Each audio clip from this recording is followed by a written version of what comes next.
Buy the complete set for this video tutorial series on Sudosonic.com. Alright, so in this video I'm going to show you how to record in some drums. It's very similar to recording in an arpeggiator, but how you kind of get it started is a little bit different.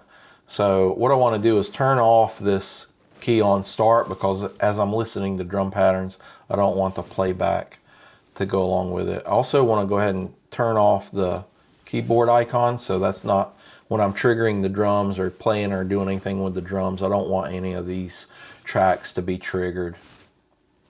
Alright, so next we're going to click on this plus button, and if you're, for some reason you might be in the user bank, and so if you click on drums in there you may not see any patterns.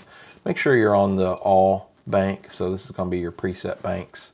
And we're just going to click on these drum patterns, and as you do, you can turn on the arpeggiator and then hold down a key and you can hear those. Let's try this next one.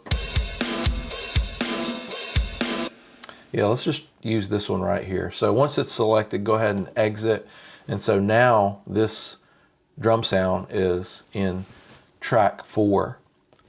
So one thing you want to do too is, if you notice that if we turned off the, let's say we turn off the MODX M, or if you for some reason browse away from your pattern and come back to it, then your drum track that you selected there in 4 isn't saved with it. So you want to do a store operation anytime you're changing settings of what instruments are assigned into the track. So let's add this back again.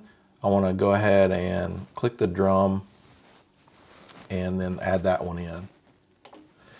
So there we go. So now once that's added back in, let's just do a store command, and it says overwrite current performance. That's what we want to do. Alright, so now if you power down the MODX M or toggle away from a different pattern and come back to it, that track assignment is going to be saved in there. So if we take a look at this, it's basically ready to record. We just have to turn on the arpeggiator. And I'm also going to turn on the key to start.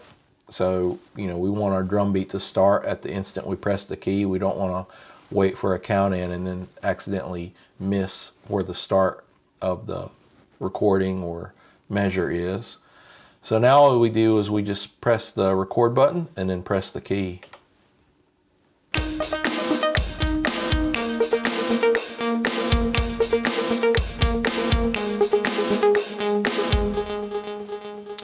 Alright, so we did have an arpeggiator play along with this. I want to undo this because I want to show you another function as well. So you'll notice how the keyboard part is turned off for the drums and it's turned on for these different arpeggiators. I want to turn that off and then do a store command with that as well, because I don't want to be re-triggering the arpeggiator or playing notes on any of these. You know, you want your keyboard to basically be assigned to whichever one you're playing there.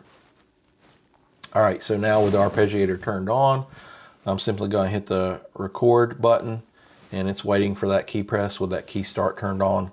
So here we go. I'm going to record in 4 measures. Let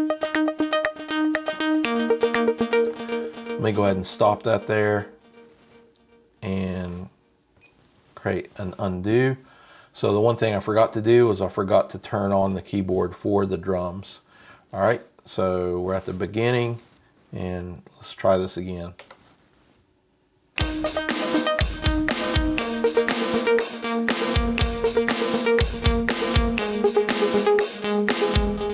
There we go.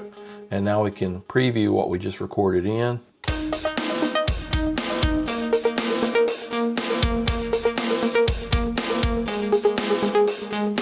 Alright, everything sounds good.